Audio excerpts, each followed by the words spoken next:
Most people think we know how human history happened. We built tools, discovered fire, and slowly moved toward technology.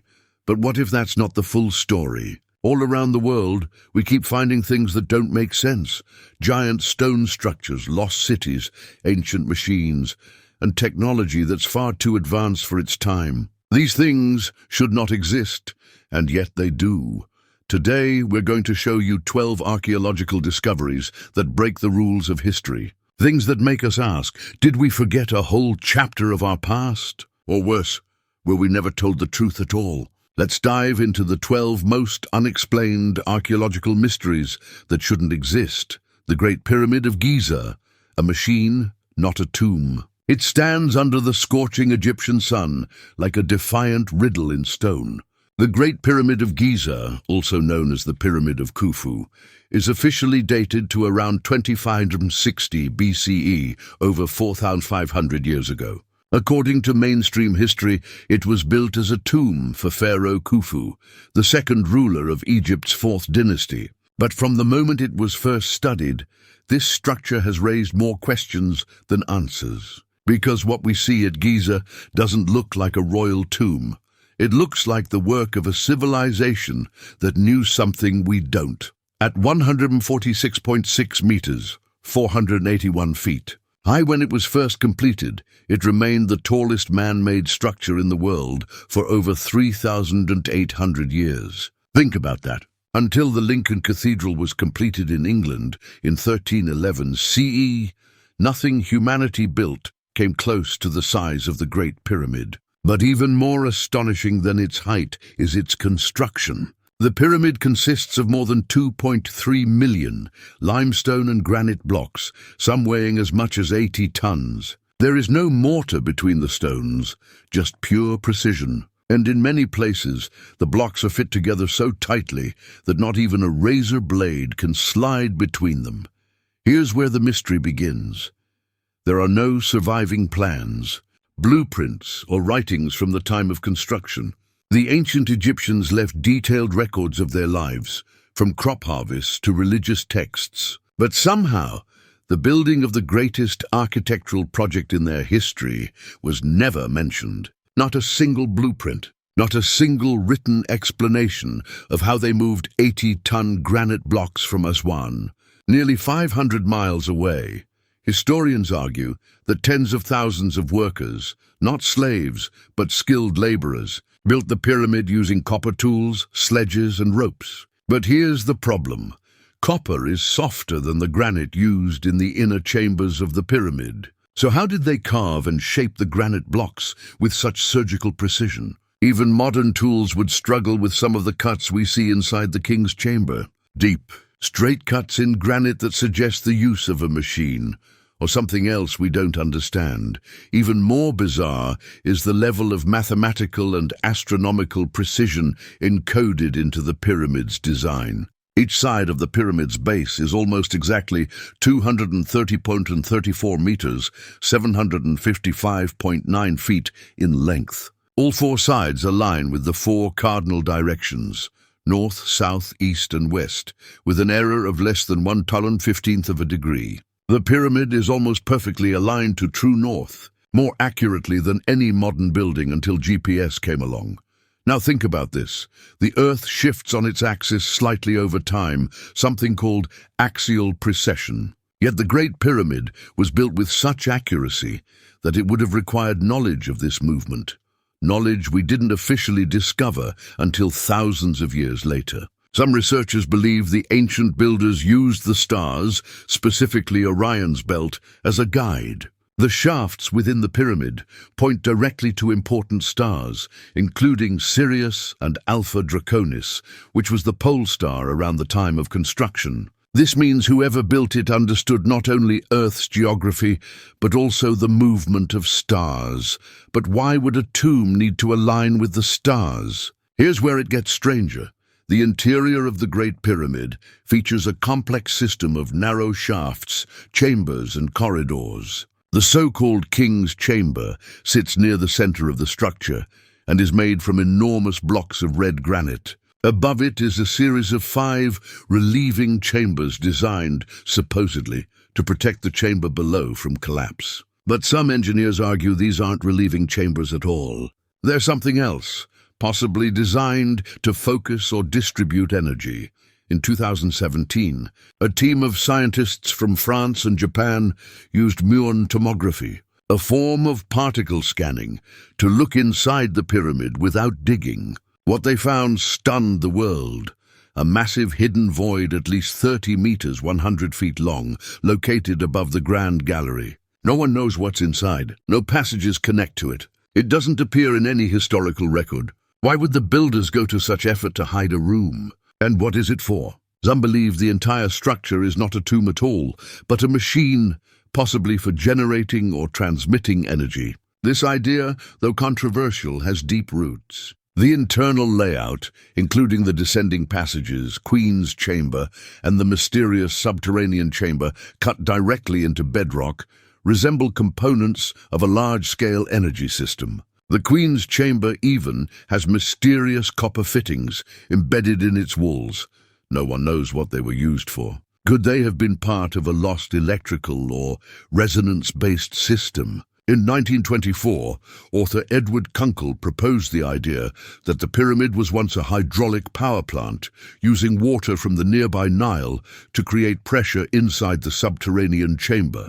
Others suggest it could have been a resonance chamber, using sound frequencies generated by the earth or the movement of water to produce an unknown form of energy.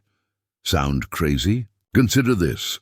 In the 1990s, acoustic engineers tested the King's Chamber and discovered it has unusual resonant properties. When certain frequencies are played, the chamber vibrates intensely, as if tuned to a specific pitch. This suggests the structure was designed with sound in mind. Again, a feature no tomb should require. Then there's the missing sarcophagus lid. The granite box inside the King's Chamber appears unfinished and bears no carvings. Unusual for a pharaoh's tomb, which would usually be decorated with texts and imagery. No mummy was ever found inside, and if the pyramid was looted in ancient times, why leave the massive granite box and take everything else? Or was the pyramid never meant to be a burial site at all? Some researchers, including controversial theorists like Christopher Dunn, believe the Great Pyramid may have used piezoelectricity, generated by the pressure and movement of granite and quartz inside the structure, to harness natural earth energy. This energy could then be directed through the shafts, possibly to transmit power wirelessly. While mainstream science dismisses this theory, no one has fully explained why the pyramid was built the way it was. Even the location of the pyramid is suspicious. The Great Pyramid sits at the exact intersection of the longest line of latitude and the longest line of longitude. That is, it's almost the most central landmass point on Earth. That level of global mapping accuracy should be impossible for people who didn't even have compasses, let alone satellites. So here's the real question. If the Great Pyramid wasn't just a tomb, what was it? A lost technology. A message in stone. A monument built not by Khufu, but by an even older civilization. Mainstream Egyptologists hold tight to the tomb theory, but the evidence continues to pile up, pointing to something more, something deeper. A structure built with knowledge we can't fully explain, using tools we've never found, for a purpose we don't understand. The Great Pyramid of Giza still stands after over 4,500 years. But perhaps it's not just a relic of the past. Maybe it's a puzzle we were never meant to solve. A puzzle we were never meant to solve. The Antikythera mechanism, ancient Greece's impossible computer. In the spring of 1901, a group of sponge divers exploring the waters off Antikythera, a small Greek island between Kythera and Crete, made a discovery that would shake the foundation of everything we thought we knew about ancient technology. Among the remains of a Roman shipwreck dating to around 70–60 BCE, divers pulled up marble statues, jewelry, amphorae, and something completely unexpected, a lump of bronze and wood, heavily corroded and seemingly insignificant. That lump would turn out to be one of the most mysterious and advanced devices of the ancient world, the Antikythera mechanism. Now recognized as the world's first known analog computer, the mechanism dates back to between 150 and 100 BCE, a time when humanity was not supposed to possess complex machinery. Yet this artifact was centuries, if not millennia, ahead of its time. For decades after its discovery, the mechanism remained largely misunderstood. Housed in the National Archaeological Museum in Athens, it sat in fragments, oxidized and unreadable. But over the years, scholars began to realize it was no ordinary object. As early as 1902, archaeologist Valerios Stais noticed gear wheels within the mechanism. But few believed ancient Greeks could have made such a sophisticated device. It wasn't until the 1970s and beyond that technological advancements allowed researchers to finally begin to unlock its secrets. Using X-ray tomography, 3D scans, and multispectral imaging, researchers discovered something incredible. The Antikythera mechanism contained over 30 bronze gears, some with finer teeth than a modern wristwatch. When reconstructed, it revealed a hand-cranked machine capable of predicting solar and lunar eclipses, tracking the positions of the 5 known planets of the ancient world: Mercury, Venus, Mars, Jupiter, and Saturn, and even charting the phases of the moon with stunning accuracy. It even included a dial to track the 4-year cycle of the Olympic Games. Yes, you heard that right. Over 2,000 years ago, someone created a mechanical computer that could model the complex motion of the heavens, accurately predict astronomical events, and track multiple celestial cycles with gear-driven precision. It's so advanced that many scientists today say nothing like it existed again until at least 300 years later, when mechanical clocks began to appear in Europe in the 14th century. That raises a chilling question. Where did this knowledge come from? The gears were hand-cut with extreme precision, some with as many as 223 teeth, crafted in bronze and designed to interlock in a gear train that translated rotational motion into celestial predictions. The makers of this device had a deep understanding of mathematics, astronomy, and mechanical engineering, far beyond what historians believed was possible in ancient Greece. Even more stunning, the mechanism incorporates differential gearing, a concept thought to have been invented in the 16th century CE. This technology allows one gear to rotate based on the difference between 2 input movements, essential in modern vehicles and supposedly unknown to the ancient world. So who invented it over 2,000 years ago? How did they develop such a complex understanding of the skies and machines? We still don't know. Scholars believe the mechanism may have been created in Rhodes, an island known in antiquity for its advanced schools of astronomy and engineering. One name often linked to the device is Hipparchus, a Greek astronomer who lived from 190 to 120 BCE, famous for creating the first known star catalogue and discovering the precession of the equinoxes. Some of the lunar calculations in the mechanism appear to use values Hipparchus proposed. But even if he was involved, the mechanism's craftsmanship would have required a team of skilled metalworkers, astronomers and designers, no small feat.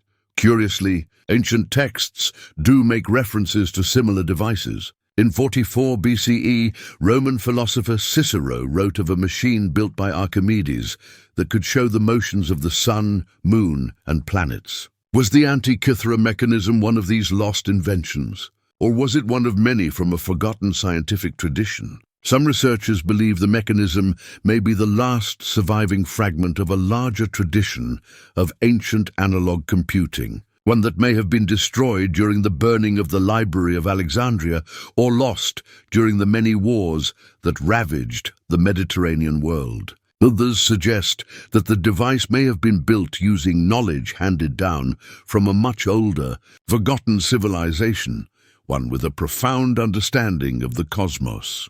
What makes this theory even more unsettling is that no other mechanisms like it have ever been found. Not a single drawing, tool, or workshop from the ancient world shows how this level of mechanical sophistication was achieved. The Antikythera mechanism appears like a sudden explosion of brilliance in a time of stone and bronze, only to vanish without a trace. And that's the most unsettling part of the mystery. If the Antikythera mechanism was the product of normal human progress, we should see a trail, simpler machines leading up to it and others evolving from it. But we don't. It appears as if someone had a brief window into the future, created a device centuries ahead of its time. And then that knowledge disappeared completely. Today, modern reconstructions using 3D printed parts and advanced computer modeling have managed to recreate working versions of the mechanism. But even now, parts of it remain unreadable or missing. Some experts believe the original device may have had more than 37 gears, including features we haven't yet imagined. If that's true, the device we have may only be a small piece of a much larger system, a full-scale machine that tracked not just solar events and games, but encoded a worldview or even a model of the universe lost to history. So was it a calculator, a cosmic map, or something more advanced than we can even define? The Antikythera mechanism raises a terrifying possibility that humans, or someone, possessed knowledge that vanished overnight. Knowledge that, if preserved, might have changed the course of human history forever. And the deeper we look, the clearer it becomes. This wasn't just a broken machine found underwater. It's a message, a warning, a question left behind for a future that might finally understand it. Mount Nemrut, the tomb that refuses to be found high in the Taurus Mountains of southeastern Turkey, rising 2,134 meters, 7,001 feet, above sea level, lies one of the most mysterious archaeological sites in the world. Mount Nemrut is not just a mountain, it's a riddle carved in stone. A royal tomb, a temple to forgotten gods, and a cosmic calendar, all in one. And yet, after more than 2,000 years, no one has ever found the tomb that was meant to be its heart. The story begins in the 1st century BCE, during the reign of King Antiochus Theos of Commagene, a small kingdom caught between the great empires of Rome and Parthia. Antiochus saw himself not just as a ruler, but as a god-king, a divine bridge between East and West. His father was of Persian descent. His mother descended from Alexander the Great, and he believed he was chosen to unite the wisdom of both worlds. So he built his tomb on top of a sacred mountain, a place so remote, so high above the earth, that only the gods would reach it. He called it Hierothesion, a sacred seat, but what he left behind was far more than a royal grave. Discovered in 1881 by German engineer Karl Sester, Mount Nemrut stunned the world. Lined across the eastern and western terraces of the summit were colossal stone statues, each seated, each nearly 9 meters, 30 feet tall, now toppled and broken. Their heads lay scattered on the ground, like the remains of fallen gods. The statues represent both Persian and Greek deities, Zeus Oromasdes, Apollo Mithras, Heracles Artanius, and even Antiochus himself, sitting among the gods as an equal. Behind these statues rises a massive artificial mound, a 50-meter-high cone of crushed limestone, perfectly symmetrical, covering what Antiochus claimed would be his eternal resting place. It was meant to be the grandest tomb the ancient world had ever seen. But here's the mystery. No one has ever found the tomb. Despite over a century of excavation, the burial chamber that Antiochus ordered has never been located. The mound is made entirely of loose, small stones, deliberately designed to collapse in on itself if disturbed. Dig too deep, and it will bury the intruder. Even modern ground-penetrating radar has failed to reveal its full secrets. In 2003, a team of geophysicists detected anomalies beneath the mound, possibly chambers, voids, or even a tunnel system. But the Turkish government, concerned about the fragile structure, has banned any deep excavation. The mountain is too unstable, the risk too great. And so, whatever lies inside has remained untouched, like the mountain itself is guarding the king. Some scholars suggest that the mound is not a tomb at all, but a cenotaph, a symbolic monument with no actual body. They point to the inscriptions left behind by Antiochus, which speak of his desire for eternal communion with the gods, but never directly mention where his body would be placed. Others believe there is indeed a sealed stone chamber, possibly filled with treasures, sacred texts, or celestial maps, but it was hidden too well to ever be found. The design of the entire complex only adds to the mystery. The statues on the eastern terrace face the rising sun. Those on the western terrace face the sunset. This dual orientation, scholars believe, was not an accident. It suggests the mountain was used as a solar observatory, tracking the movements of the sun throughout the year. The alignment of the thrones, altars, and statues seems to follow astronomical patterns, blending theology with celestial science. Even more intriguing, the gods depicted here aren't purely Greek or Persian. They are hybrid deities, created by Antiochus himself, symbols of a new world, a new religion, a personal mythology. He wanted to create a divine order where he stood alongside the gods, immortal, forever watching over the lands below. But why go through such effort? Why build a tomb so remote, so complex, and then hide the body? Some believe Antiochus was trying to cheat death, that by turning his grave into a monument aligned with the stars, guarded by gods, and unreachable by time or man, he was attempting to achieve immortality through mystery. And in a way, he succeeded, because Mount Nemrut has become exactly that, a mystery that refuses to be solved. And then there are the curses. Local legends whisper of a curse upon anyone who dares disturb the mountain. Early expeditions reported strange failures, equipment breaking down, sudden injuries, storms rolling in from nowhere. Whether coincidence or not, the myth of Antiochus' wrath has only grown stronger over the years. Today, Mount Nemrut is a UNESCO World Heritage Site protected by law. Tourists climb the mountain at dawn and dusk, watching the first and last rays of sunlight touch the broken faces of gods long forgotten. In those golden hours, the mountain seems alive. Shadows stretch across the stones. The silence is deep and powerful, and for a moment you feel like you've stepped into another world, a world where a man declared himself divine, a world where stone speaks louder than history, a world where the dead still guard their secrets. The tomb of Antiochus, I may never be opened, and perhaps that was the plan all along. For as long as the tomb stays hidden, the world will keep wondering. And in that mystery, King Antiochus lives on, immortal, just as he wished.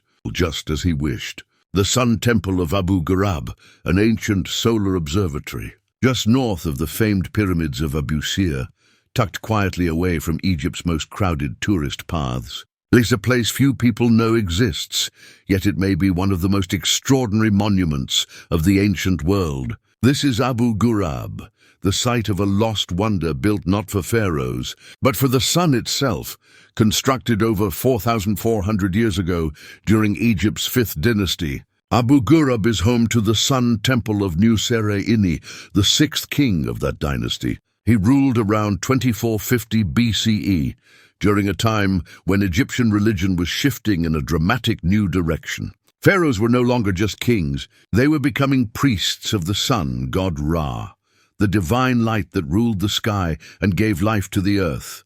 And so Nusere didn't just build a tomb. He built a temple to light, a place designed to capture the sun with astonishing precision, a place that would later be called the Pyramid of the Sun. At first glance, Abu Ghurab doesn't look like much today. The massive obelisk that once stood at its heart lies in ruin. The polished stone courtyards are broken. But when archaeologists first studied it in the early 20th century, what they found was unlike anything else in Egypt. The temple was made of white limestone and polished red granite, materials chosen not just for strength, but for how they reflected sunlight. At its center stood a massive obelisk, rising from a solid stone base, like a glowing needle piercing the sky. This obelisk was believed to represent the Benben stone, the mythical point where the first rays of sunlight touched the earth in Egyptian creation myths. Around it, in a sacred courtyard, were offering basins, ritual altars, and a series of small chambers where priests carried out ceremonies dedicated to Ra. But what truly sets Abu Ghurab apart is its astronomical precision. The temple was built to align with the summer solstice, the longest day of the year. On that day, at dawn, the sun would rise and shine directly down the central axis of the temple, illuminating the main altar. The effect would have been breathtaking. The first light of the day, reflecting off polished alabaster floors, hitting sacred offerings, igniting the entire complex in golden brilliance. And this wasn't just symbolic. It was scientific archaeologists now believe Abu Ghurab functioned as a working solar observatory. Its layout suggests it was used to measure time, track seasons, and possibly even predict celestial events. The shadows cast by the obelisk and surrounding structures could have acted like a massive sundial, marking key points in the solar calendar, essential for agriculture, festivals, and royal rituals. Even more fascinating are the basins and channels carved into the stone floor. Some scholars believe these were part of a light and liquid ritual system, where sunlight would reflect off water, creating a kind of visual calendar that tracked the movement of the sun throughout the year. Others argue they were designed to concentrate sunlight, focusing beams of light during ceremonies in ways we still don't fully understand. This leads to a deeper, stranger question. Did the ancient Egyptians know more about solar energy than we think? Some researchers outside mainstream archaeology have proposed that temples like Abu Ghurab were not just places of worship, but early experiments in solar technology, a blend of spirituality and science lost to time. The materials used, alabaster, granite, quartz, are known today for their light-reactive and acoustic properties, and their careful arrangement suggests an advanced understanding of how to channel energy through architecture. Of course, the mainstream view remains cautious. Egyptologists argue that while the temple's orientation and materials are impressive, they were primarily religious in nature. But even they agree, the accuracy of the alignments and the complexity of the design go far beyond what's expected for the time. This isn't just ancient superstition. It's intentional architecture, built by people who clearly understood the path of the sun, the tilt of the earth, and the cycles of time, centuries before the Greeks even defined the term astronomy. But here's the real twist. The Sun Temple of Abu Ghurab is not alone. It is one of at least 6 sun temples built during the 5th dynasty. But only 2 have ever been found. The others? Completely lost, swallowed by time, buried beneath sand, or destroyed by later civilizations. Why did this short-lived dynasty suddenly pour massive resources into sun temples and then abandon the idea completely? Why was the knowledge so advanced and then so quickly forgotten? Some suggest that these temples were part of a larger network, aligned to different solar events across Egypt. Others believe that the loss of this tradition represents a break in human memory, a moment when ancient science was erased or suppressed, perhaps by political or religious shifts, and yet the legacy of Abu Ghurab still shines, even in ruin. In the 1970s, engineers studying the temple's layout found that its east-west orientation deviates by less than 1 degree from true solar alignment. An error so small it rivals modern GPS construction. How did they do it? With no telescopes, no compasses, and no known written mathematics, they watched the sky. They understood the sun, not as a god in the sky, but as a clock, a calendar, a force of nature that could be studied, predicted, and honored. Today, the Temple of Abu Ghurab is closed to most tourists. Its ruins lie silent, sunlit, and mostly forgotten. But for those who look closer, it tells a powerful story, one of ancient intelligence, of a civilization that measured time in light, and of a people who saw the universe as sacred science, and perhaps in those golden sunbeams that still fall across its broken stones. We are seeing not just the light of the past, but a reminder of how much we've forgotten. The Metal Library of Ecuador, alien archive, or ancient super-civilization. Deep in the Ecuadorian Amazon, where sunlight barely touches the forest floor and the air hangs thick with mystery, lies a story so strange, so unbelievable, that even seasoned archaeologists have avoided it. It's the story of the Metal Library, a supposed underground vault filled with books made not from paper or stone, but from solid metal. If real, it could be the most important discovery in human history. But to this day, no one can prove it exists. The mystery begins in 1969, when an Argentinian-Hungarian explorer named Juan Morich stepped into the spotlight with a claim that would shake the world. In a signed legal affidavit given to Ecuadorian authorities, Morich stated that he had discovered an ancient library of metallic books inside a vast underground cave system called Cueva de los Tallos, the Cave of the Oilbirds. He claimed these books were not just storage of knowledge, but proof of an advanced, possibly non-human civilization. According to Morich, the library consisted of metal plates, each thin like a sheet of paper, engraved with symbols, maps, celestial diagrams, and an unknown language that no modern scholar could read. He said the library was hidden deep within a man-made section of the cave, alongside sculptures of strange beings, metallic furniture, and geometrically cut chambers that looked machine-made. But here's where the story takes a wild turn. Morich claimed he was led to the site by the local Shuar people, an indigenous tribe that had guarded the caves for generations. The Shuar believed the caves were sacred, the home of ancient sky gods who brought knowledge from the stars. Some even said the metal library was not made by humans, but left behind by beings from another world. Suddenly, what sounded like a wild treasure hunt became something much stranger, a possible connection between lost civilizations, forbidden archaeology, and ancient alien theory. The story gained global attention when Neil Armstrong, the first man to walk on the moon, joined a 1976 expedition into Cueva de los Tallos. Yes, that Neil Armstrong. He wasn't alone. The expedition included over 100 people, including British military engineers, scientists, cavers, and filmmakers. It was one of the most elaborate underground expeditions ever attempted. They descended hundreds of feet into the darkness, mapping massive caverns and seemingly unnatural tunnels. But after weeks underground, they reported nothing, no metal books, no alien statues, no proof of an advanced ancient civilization. Armstrong himself remained quiet about what he saw. In public, he said the trip was purely exploratory. But those close to the mission described an air of secrecy. Some claimed that not all parts of the cave were explored, or that certain areas were off-limits, even to the team. Others believed the metal library was hidden deeper, behind sealed chambers yet to be discovered. And that's what fuels the fire. Photos from later expeditions show walls with sharp right angles, flat surfaces and smooth passageways unlike any natural formation. Engineers studying the images say some parts of the cave system appear machined, cut with tools unknown to ancient civilizations. Others point to signs of subterranean construction, chambers carved with purpose, not erosion. If Morich was lying, he created one of the greatest hoaxes in history. If he was telling the truth, then history as we know it is completely wrong.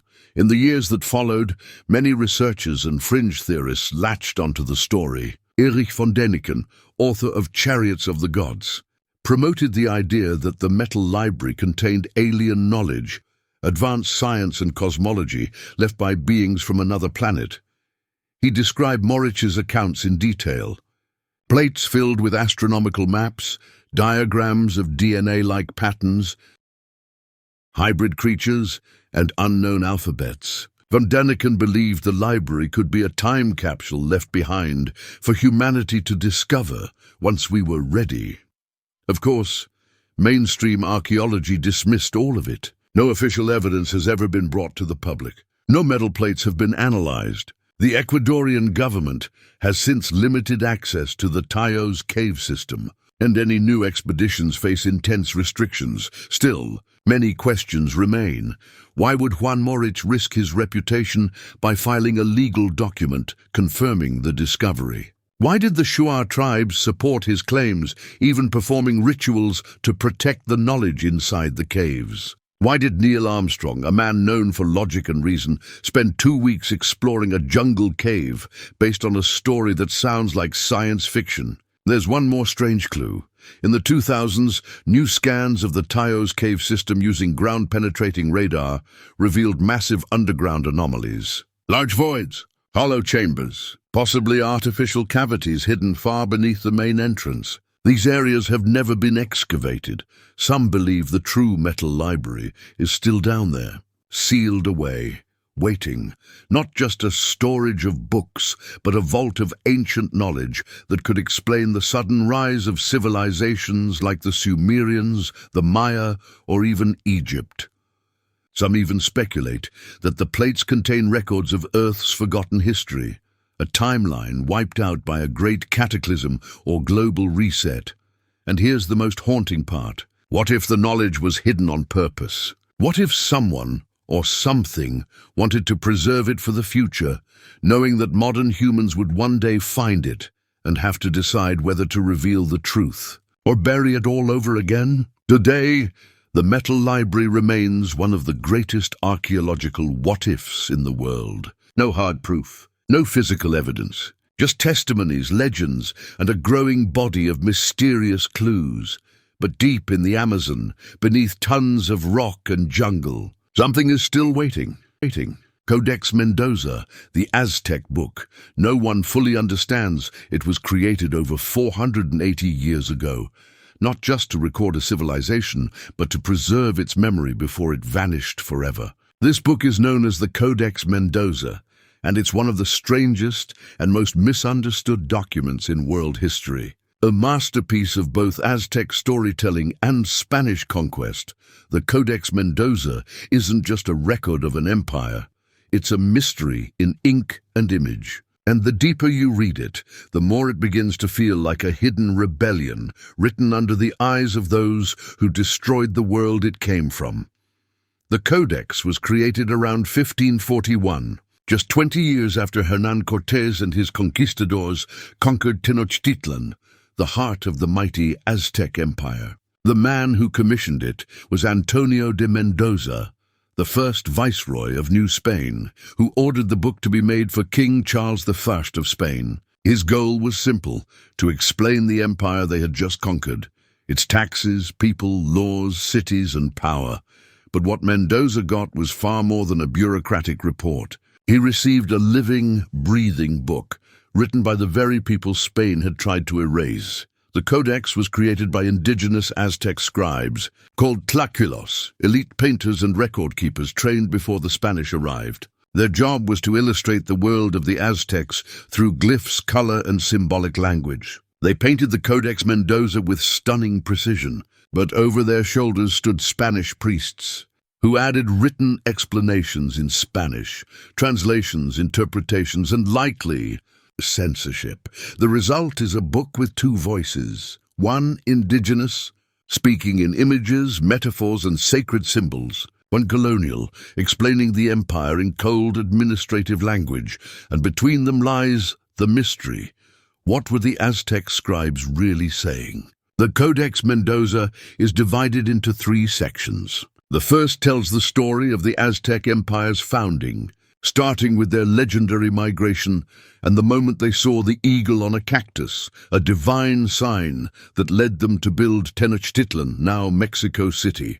The second records a detailed list of 38 provinces conquered by the Aztecs, showing the tribute each was required to send: feathers, gold, cacao, jaguar skins, corn, obsidian knives, a glimpse into the empire's economy. The third describes Aztec daily life, from how children were raised and punished, to how warriors advanced in rank, to the rituals performed by priests.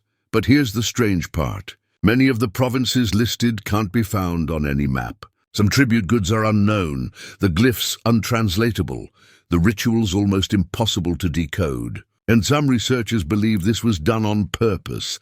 They argue that the Codex Mendoza was not just a record, but a resistance, a final act of preservation from a dying culture.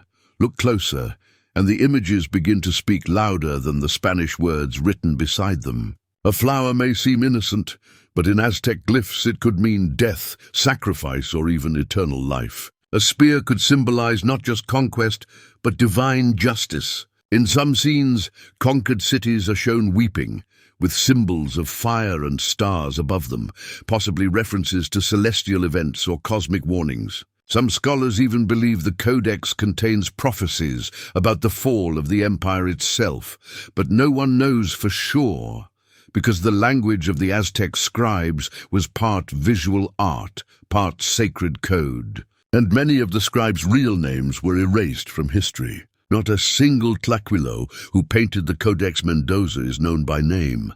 They vanished behind their work, leaving only their hidden voice in the pages, and what happened next only deepens the mystery. The Codex was placed aboard a Spanish ship bound for Europe. But in 1542, that ship was attacked by French pirates. The manuscript vanished. When it reappeared decades later in France and later England, it had new annotations, some in French, others in Latin. Pages were missing. Inks were different. It looked like the book had passed through many hands, each altering it just a little. By the time it arrived at Oxford's Bodleian Library, where it remains today, no one knew exactly what was original and what had been changed.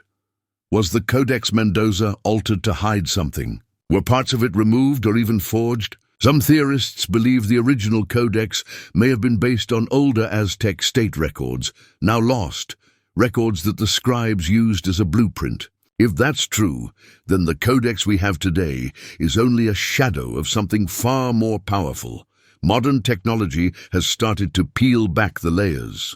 Multispectral scanning has revealed faded glyphs, erased symbols, and even underdrawings, suggesting that parts of the manuscript were redrawn or censored. In some areas, the scribes may have tried to embed knowledge the Spaniards would overlook. Star maps, sacred rituals, or lost histories written in shapes no foreign eye would understand. But even with all our tools, the Codex Mendoza remains one of history's most puzzling survivors. It is a mirror of two worlds, a civilization that ruled with divine fire and sacred war, and an empire that came with crosses, steel, and rewriting pens, and caught in between were the scribes, the last keepers of the Aztec voice, painting their world before it disappeared.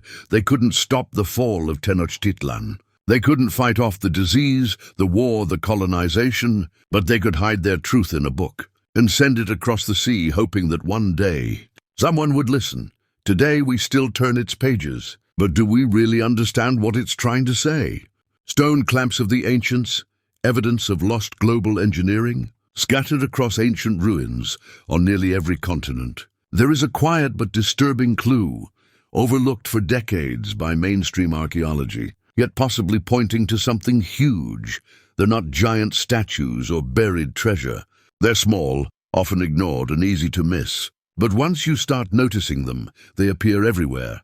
Metal clamps, small eye-shaped or T-shaped recesses carved into massive stone blocks, once filled with molten metal, used to lock stones together with impossible precision. From Peru to Egypt, from Turkey to India, these mysterious clamps appear in structures thousands of years apart, across continents that supposedly had no contact with each other. Yet the technique, the shapes, and sometimes even the metal compositions are nearly identical, and that's the mystery. How could people separated by oceans and centuries use the same building technology, and why does no one talk about it? Let's start in South America, where some of the most advanced examples exist, in the Andean highlands of Peru. At places like Ollantaytambo and Sacsayhuaman, we find some of the most impressive stone architecture in the world. Giant megaliths weighing up to 120 tons are fitted together so perfectly that even a razor blade cannot slip between them. And in several of these joints, you'll notice something strange. Small channels carved into the stone. Shaped like a capital I or T, these were once filled with metal clamps, poured in molten form to join stones together. At first, archaeologists thought these were a local Incan invention, but then similar clamps were found thousands of miles away. In Egypt, at the Temple of Karnak, similar clamps were used in the stone flooring. In Cambodia, at Preah Vihear, they appear in the temple foundations. In Greece, in the walls of Delphi, the same system is found. And most disturbingly, at Göbekli Tepe in Turkey, a site that dates to at least 9600 BCE, there are traces of metallic joining techniques. Long before metallurgy was supposed to exist, these weren't just decorative. Tests show that the clamps held enormous pressure, stabilizing walls and platforms during earthquakes, distributing weight evenly, and preventing separation over time. In many cases, these structures have outlasted modern concrete. But how were they made? Some clamps were made from copper alloys, but others contain arsenic, nickel, and lead, elements that require advanced smelting and temperature control to combine. The metal chemistry is far beyond what traditional timelines allow. For instance, in Peru, clamps found at Silistani were made from a copper-arsenic-nickel alloy, a formula unknown to pre-Columbian metallurgy and difficult to replicate even today without controlled furnaces. That raises a question no one can answer. If these clamps are real, where are the tools? Where are the forges? Where are the blueprints? They don't exist. And maybe that's because the civilizations we credit for these structures, like the Inca or ancient Egyptians, didn't actually build them. Maybe they inherited them. That's a theory some researchers now believe, that the true builders of these megaliths were part of a much older, now lost civilization. One with advanced engineering knowledge, whose structures were later adopted, rebuilt, or worshipped by the civilizations that came after. And these clamps, they may be the only fingerprints that builders left behind. Let's take a deeper look at their consistency. In India, clamps were used in the Vijayanagara Empire, 14th century CE. But similar forms appear in Mahabalipuram, which may date back much earlier. In Indonesia, metal clamps were found at Borobudur. And here's the bizarre thing. Many of these clamps, though built at different times and places, match in shape and size. In some cases, the grooves were carved with such accuracy that modern 3D scanning revealed mirror symmetry, down to the millimeter. That's not just primitive ingenuity. That's engineering knowledge, mathematics, planning, and possibly machining. Even modern engineers struggle to explain how molten metal could be poured into these narrow grooves without damaging the stone. It would require heat-resistant molds, precise channeling, and accurate temperature control. And in many cases, the surrounding stones show no scorch marks, no spillage, no cracking, as if the metal was fused perfectly in place. Was this some kind of lost cold casting technique? Or were these ancient builders using a form of technology we no longer understand? Some researchers have gone further, suggesting these clamps were part of energy systems, that the metal was conductive by design, allowing low-frequency vibrations or currents to pass through massive stone networks. Theories like this are dismissed by academia, but no one can deny the odd combination of metal clamps, piezoelectric stones, and resonant frequencies found at many megalithic sites. Could ancient people have built with an understanding of energy and stone vibration? Good temples and platforms have doubled as machines, not just places of worship, but places of power. It sounds wild, until you realize that modern science still cannot replicate some of these joints and fits without advanced tools. Even laser cutting today struggles to match the 3D fitting precision seen in sites like Sacsayhuaman. And the question remains, why do we find the same clamps across such distant civilizations? Mainstream historians fall back on coincidence, that similar solutions were discovered independently by people across the globe, facing similar building challenges. But how likely is that? The clamps are too similar, the alloys too advanced, the technique too refined, and in some cases, the sites predate the invention of metal tools entirely. There is no trail of technological evolution, no earlier versions, no crude prototypes. The technique appears fully formed and then vanishes. That's not how human progress works, unless, of course, it wasn't human progress at all, but human memory. The metal clamps may be relics of an earlier age, a time before the last ice age, before the flood myths, before the rise and fall of forgotten civilizations buried beneath deserts, jungles, and oceans. Perhaps the real mystery isn't how they were made, but why we forgot how to make them. Are these clamps part of a global legacy from a pre-cataclysmic world wiped out by natural disaster, comet strike, or even war? Were they survivors of an ancient science, now reduced to superstition and ruin? Today, these clamps lie quiet in the stones of temples, fortresses, and terraces. They are never mentioned in schoolbooks, never shown in museums, rarely explained in documentaries. But they are there, whispering the same question from Peru to Egypt to India. Who taught us how to do this? And why did we forget?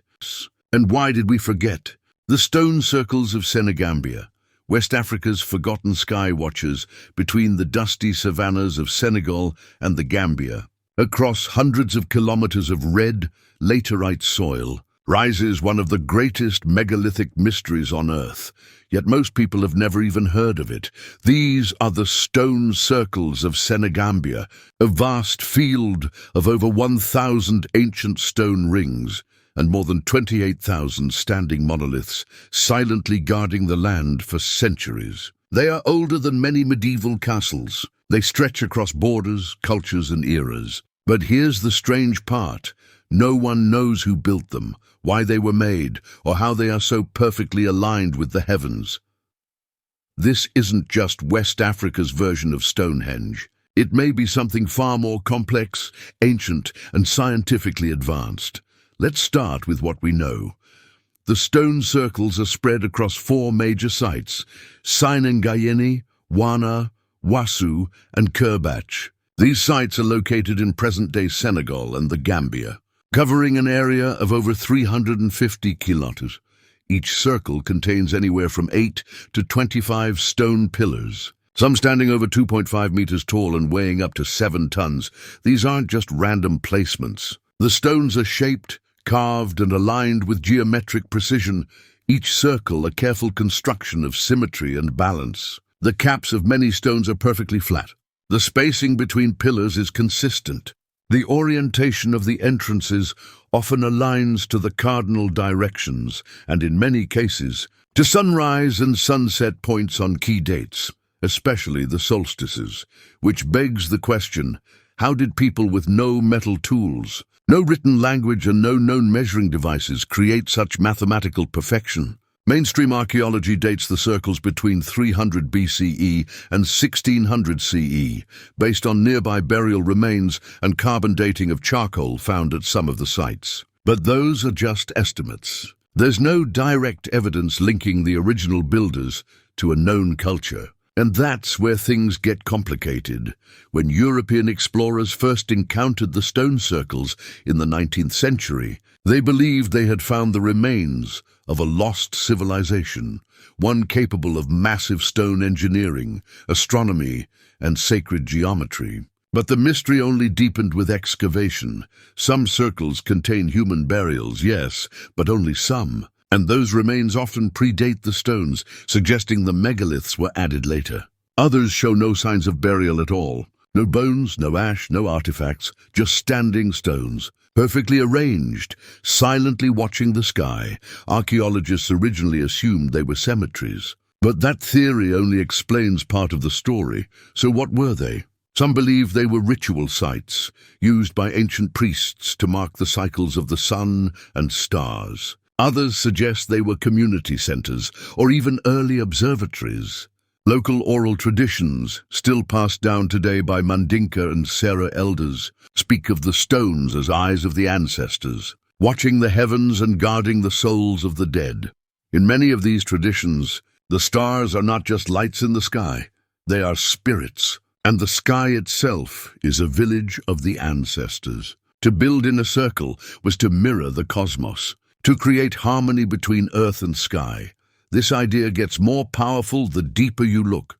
Researchers studying the circles at Wasu and Siningayin have found that many of them appear to track celestial events. For example, some openings in the circles align with the sunrise during the equinox, casting light directly through two pillars onto a central stone. Others match the setting sun on the winter solstice. These are not random alignments. They are repeated across multiple sites, and they suggest an astronomical system of knowledge long thought absent in pre-colonial West Africa.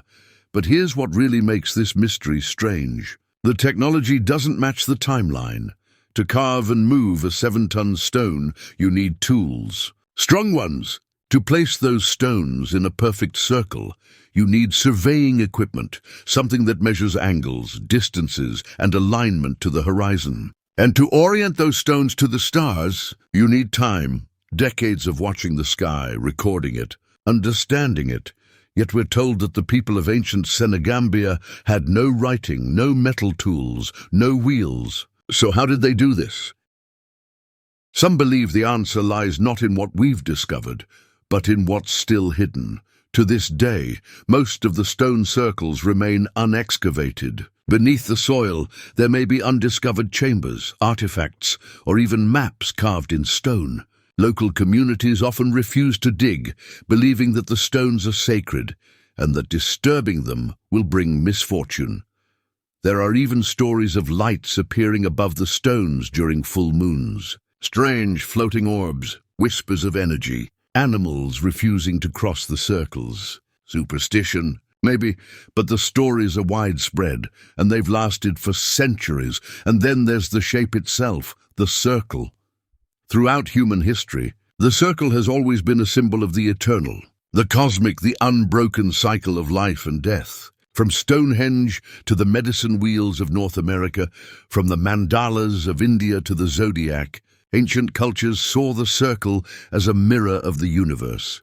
So when we see over 1,000 stone circles lined up across hundreds of miles in West Africa, what are we really looking at? Is this a forgotten culture that once had advanced astronomical knowledge, possibly passed down from an even older civilization? Were these circles part of a global tradition, a lost network of sky-watching sites used to predict seasons, migrations, or even cosmic events? And why are these monuments barely mentioned in textbooks? The UNESCO World Heritage listing from 2006 calls them a remarkable testimony to a highly organized, prosperous, and lasting society. But beyond that, silence, no documentaries, no headlines, no mention in mainstream discussions of ancient science. It's as if the world has decided to ignore them, but the stones are still there. Thousands of them, perfectly carved, perfectly placed, perfectly silent. And maybe that's their greatest power. They don't shout. They don't demand your attention.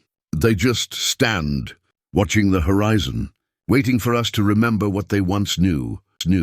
Karakoto, the desert city that died of thirst beneath the burning winds of the Gobi Desert, where the dunes shift like waves and the silence is almost unbearable, lies the ghost of a forgotten city, Karakoto, the Black City. Once a vibrant center of faith, trade, and military power, it now sleeps beneath the sand, its temples shattered, its gates half-buried, and its history written in whispers.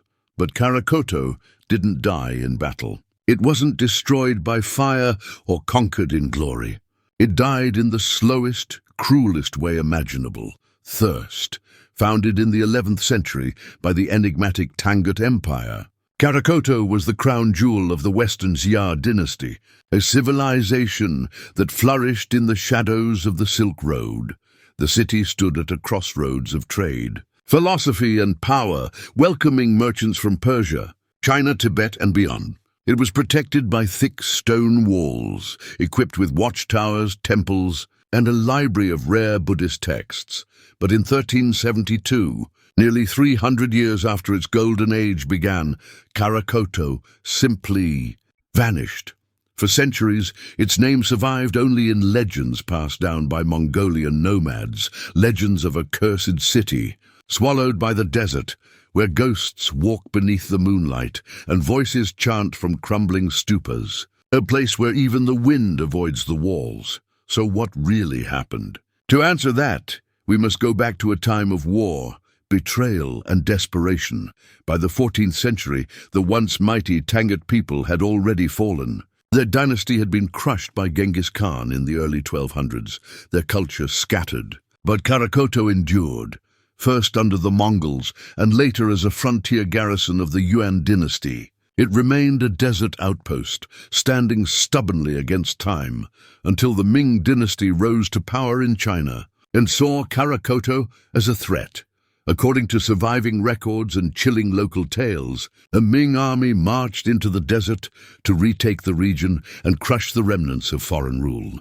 Karakoto's defenses were strong, its walls tall, its soldiers loyal. But the attackers didn't use swords.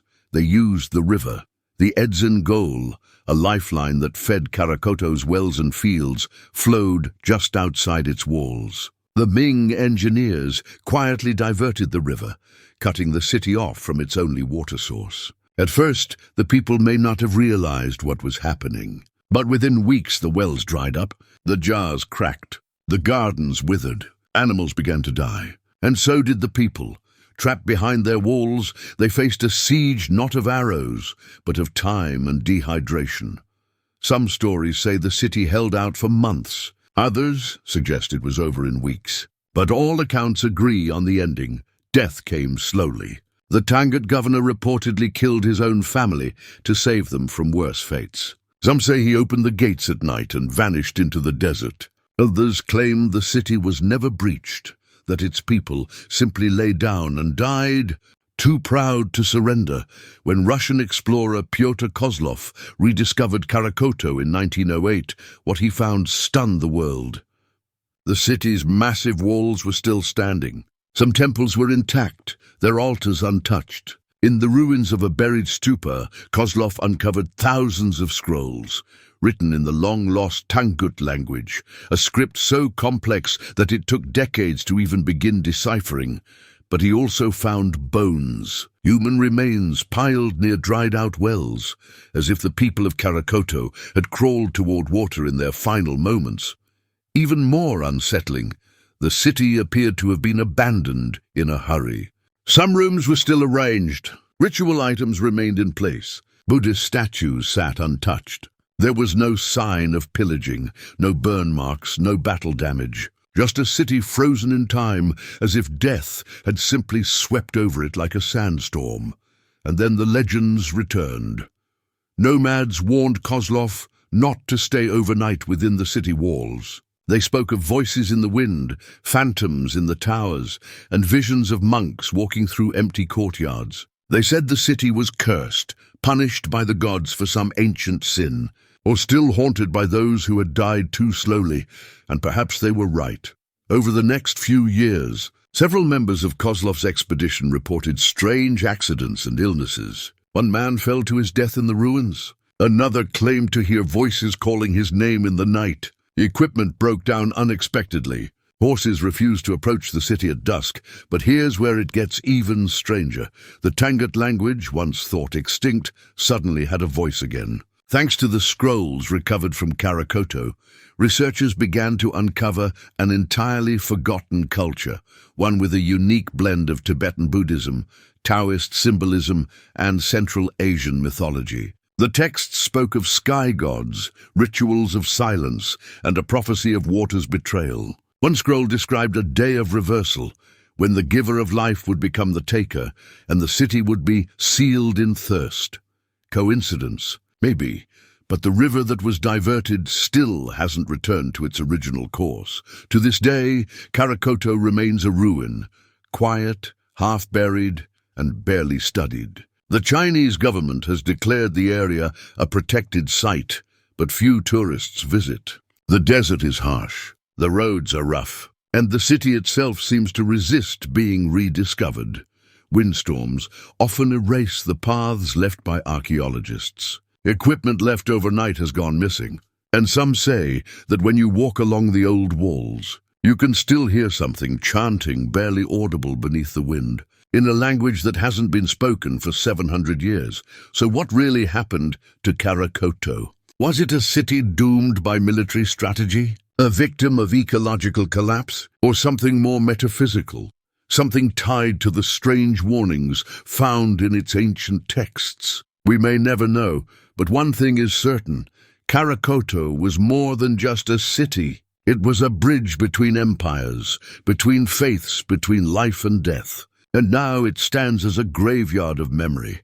A warning written in sand and stone. You can still see the walls, still trace the streets. But the people are gone. The water is gone. The voices remain only in legend.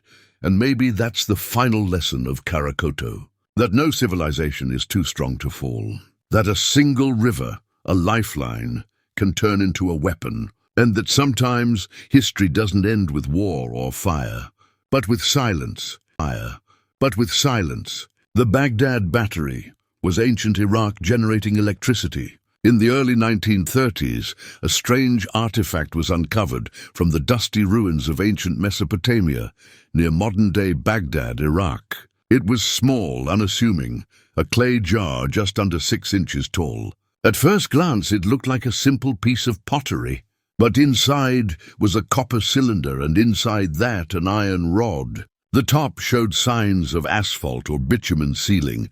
To most archaeologists, it looked like nothing more than an ancient container. But to one man, Wilhelm König, then the director of the Baghdad Museum, it looked like something else entirely. A battery, yes, an electrochemical cell, possibly built 2,000 years before the invention of the modern battery. The jar, dated roughly to the Parthian period, 250 BCE, 250 CE, quickly became one of the most controversial artifacts in archaeological history. If König was right, it meant ancient civilizations had electrical knowledge thousands of years before it was officially discovered in 1800 by Alessandro Volta. And suddenly, everything we thought we knew about ancient science was in question. The so-called Baghdad Battery consists of 3 simple parts: a clay jar, a copper tube, rolled into a tight cylinder, an iron rod held in place and insulated by bitumen at the top. When scientists tried replicating the design using a weak acidic liquid, like vinegar, lemon juice or grape juice, the results were shocking. It produced a charge, not much, around 0.5 to 1 volt per cell, but enough to create the basic function of a battery. If multiple jars were strung together, they could generate several volts. Enough to do what exactly? That's the mystery. What would ancient people need electricity for? Some theories are wild, others are strangely plausible. One leading idea suggests that the Baghdad Battery was used for electroplating, a process in which a thin layer of metal, like gold or silver, is coated onto another surface using electric current. In 1938, König himself discovered several finely gilded silver objects in the same region, with such delicate metalwork that they seemed impossible without advanced tools. Could the Parthians have used the battery to gild jewelry or artifacts? If so, it would mean they understood not just chemistry, but a controlled use of electricity nearly 2,000 years ago. And yet, there are no written records, no instruction manuals, and no other similar devices officially recognized. But this is where it gets weirder. The region surrounding ancient Baghdad, formerly Babylonia, was one of the cradles of civilization. The Sumerians, Akkadians, Babylonians, and Assyrians all flourished here. They built cities, developed writing, astronomy, math, medicine, and now maybe electricity. Some ancient texts describe divine lights, healing rods, and glowing instruments. The Babylonian god Marduk was said to wield a net of lightning. Temples were lit with eternal flames. Are these just poetic metaphors or garbled memories of technologies lost to time? We don't know, but the Baghdad Battery throws fuel on that fire. In the early 2000s, scientists from the University of Munich created a full replica of the device. When filled with grape juice and connected to copper wiring, it successfully powered a small light bulb and even electroplated a small object with silver. It worked, but if this was real, if the ancient Iraqis used batteries, why haven't more been found? That's part of the puzzle. Only a handful of such artifacts exist, all discovered under uncertain circumstances. Some archaeologists believe they may have been misidentified over the years, or discarded as unimportant because they didn't fit with the established view of history. Others suggest that these batteries were part of a secret craft or priesthood, known only to a select few. There's also a more disturbing theory, that this knowledge was lost, or worse, suppressed. What if the Baghdad battery wasn't the beginning, but the last echo of something older, a remnant of a scientific tradition passed down from a prehistoric civilization, one that fell in a flood, a fire, a cataclysm so massive it left only whispers behind? When viewed through this lens, the Baghdad battery becomes more than a curiosity. It becomes a keyhole into a forgotten chapter of human history, a signal that our ancestors might not have been stumbling in darkness, but rather they were holding a spark, one we no longer understand. And then there are the connections to ancient Egypt. Some fringe researchers point to the Dendera temple complex, where wall carvings appear to show what look like giant light bulbs, connected by cords held by priests and plugged into devices. Mainstream Egyptologists say the images are symbolic, showing lotus flowers and sacred snakes. But believers argue, what if they're literal? What if civilizations across the ancient world possessed a shared, forgotten science, and the Baghdad battery is the only surviving piece? Skeptics argue that the jar could have been used for storing scrolls, ritual oils, or even as a simple container. That it's a coincidence the parts resemble a battery. They demand proof, writing, context, documentation, and they're right to ask. But here's the thing. If you need proof of the battery's function, you can build it yourself, and it works. That's the part no one can explain away, even without a manual, even without blueprints, even without inscriptions. You can take a clay jar, a copper tube, and an iron rod, add a little vinegar, and generate electricity. So who figured that out 2,000 years ago? And more importantly, what else did they know that we've lost? Today, the Baghdad battery sits in the Iraq Museum, mostly unknown, uncelebrated and surrounded by controversy. Some believe it was a fluke. Others believe it's the last surviving tool of an ancient science we've buried under assumptions. But whether it was used for electroplating, healing or rituals, or was part of a larger network of forgotten technology, one thing is certain: it shouldn't exist. And yet, it does. And yet, it does. The Dropa stones, proof of an ancient alien crash. In the jagged, icy mountains of Bayan Har, on the border between China and Tibet, where the air is thin and few people dare to live, there exists one of the strangest and most controversial mysteries in archaeological history.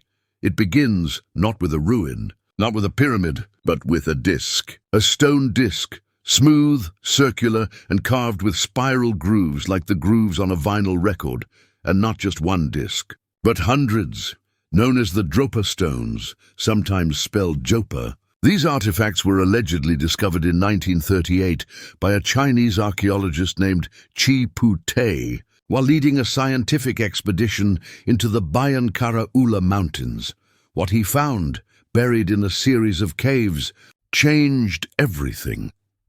Inside the caves were small, humanoid skeletons, no taller than 4 feet, with unusually large skulls and thin, fragile bodies. Their heads were abnormally big compared to their bodies, with shallow eye sockets and weak jaws. At first, the skeletons were thought to be the remains of some unknown tribe or early humans, but then they found the discs, carved from a mix of granite and cobalt. Each disc measured about 9 inches in diameter, with a perfect hole in the center, and tight spirals etched from the edge to the middle. These grooves were not decorative. They were, as later scientists claimed, tiny characters, a script so small and so strange that it took over 20 years before anyone dared translate them, and what they allegedly revealed was not of this earth. In the early 1960s, a Chinese professor named Dr. Tsum Nui, working with the Academy of Prehistoric Research in Beijing, claimed to have deciphered the discs. His translation shocked the scientific community. According to Dr. Tsum, The inscriptions told the story of a group of beings called the Dropa, extraterrestrials, who crash-landed in the mountains around 12,000 years ago. Their ship was damaged. They couldn't leave. They tried to contact their people, but no help ever came. Stranded, the Dropa took shelter in the caves. They tried to coexist with the local tribes, but were hunted, feared, and eventually died out. The spiral writing was a kind of galactic diary, an alien black box etched in stone, left behind for someone someday to understand. Naturally, mainstream archaeologists dismissed the entire story as a hoax. No university supported it. No photos of the inscriptions were officially published. And in a mysterious twist, Dr. Tsum allegedly disappeared shortly after presenting his work. His papers were pulled, his reputation erased, but the Dropa stones themselves, they weren't a hoax. They were real artifacts, at least for a time. Several of the discs were reportedly sent to museums in Beijing and Xi'an. Some researchers claim to have seen them in China's Bampo Museum in the 1970s. One visitor, Austrian engineer Erich von Däniken, famous for his ancient alien theories, mentioned them in his work. Soviet scientists also took interest.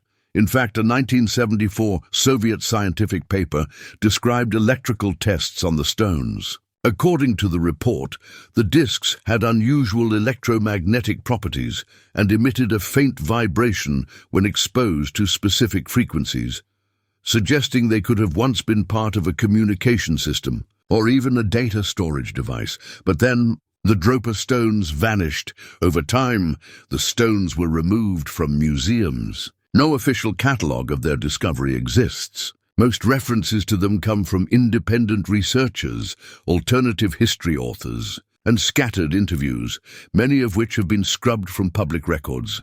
The Chinese government has never acknowledged the existence of the Dropa stones. The caves in the Bayan Har Mountains have never been reopened, and the story has been labeled pseudo-archaeology, unworthy of academic debate. But for some, that silence is the most suspicious clue of all. Why hide a hoax? Why erase a myth? Unless it wasn't a myth at all. Here's what we do know. The Bayan Har region is one of the least studied archaeological zones on Earth. Satellite scans show strange, geometric patterns in the nearby rock formations. Ancient Chinese texts speak of sky people and visitors from the stars who descended in fiery dragons and taught early tribes mathematics, healing, and farming. And even today, Tibetan oral traditions describe the Dropa as pale-skinned, large-headed beings from the heavens who were trapped on earth and returned to the stars after death. Coincidence or memory? Skeptics argue that the Dropa stones are likely misidentified grinding discs or ritual objects, that the spiral patterns are symbolic, not linguistic, that no proof of alien life has ever been found. But if even part of the Dropa legend is true, it would mean that humanity made first contact 12,000 years ago. Aliens didn't build pyramids, but lived among us, possibly died among us. Their story was recorded, not in language we understand, but in stone, and now it's gone, vanished into the vaults of governments, museums, or maybe just lost forever. Today, the Dropa stones remain a cold case in archaeology. No official replicas exist. No modern translations have been published. And the mountain caves where they were found remain closed, but some still believe they're out there, waiting. That maybe, buried beneath the snow and silence of Bayan Har, is a cave no one has entered in 80 years. A cave with stone discs that could change everything we know about history, humanity, and our place in the universe. And maybe, just maybe, someone doesn't want us to find them again. So, what if we've only scratched the surface? 12 stories, 12 mysteries, from temples buried in Turkish hills to alien discs lost in Tibetan caves, from machines carved into pyramids to ancient power systems hiding in plain sight.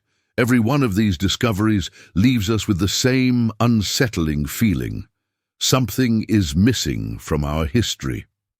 For centuries, We've been taught that human civilization began with mud huts and stone tools, that knowledge moved in a straight line from primitive to advanced. But what if it didn't? What if the timeline is broken? What if the story we've been told is just a small piece of something far more massive and far more mysterious? Every site, every artifact, every whisper from the past seems to point toward a truth that no one wants to admit.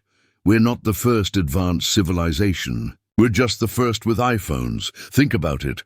Why would ancient people drag 50-ton stones up mountains without wheels? Why build massive temples aligned to stars you can't even see with the naked eye? Why carve warnings into caves and seal knowledge in metal books? Why bury a temple like Göbekli Tepe unless you feared it would be wiped out? Unless you knew something was coming, maybe these weren't just religious sites or cultural expressions. Maybe they were time capsules, messages to the future, messages to us, and maybe, just maybe, we're finally ready to understand them, but we have to ask the hard questions. We have to challenge the comfortable lies. And most importantly, we have to keep digging, because history isn't just what's written in textbooks. It's what's hidden beneath our feet. And the deeper we go, the more the truth refuses to stay buried. If this series opened your eyes, if you believe history has secrets worth uncovering, if you felt a chill while reading even one of these stories, then you're not alone. Subscribe for more unexplained discoveries, ancient tech, hidden knowledge, and forbidden history that mainstream archaeologists won't touch. Turn on notifications so you never miss an episode. Each week, we'll go deeper, more sites, more suppressed facts, more uncomfortable truths. Comment below, which of the 12 mysteries shocked you the most? Or did we miss one you think should be on the list? We want to hear from fellow explorers like you. Share this video with someone who still thinks history is boring. Let them see how wild the truth really is, because this is just the beginning. There are thousands more mysteries still waiting to be uncovered, and together we're going to find them. Until next time, stay curious, stay skeptical, and never stop asking, what else have we forgotten? Or been told to forget? Else have we forgotten? Or been told to forget?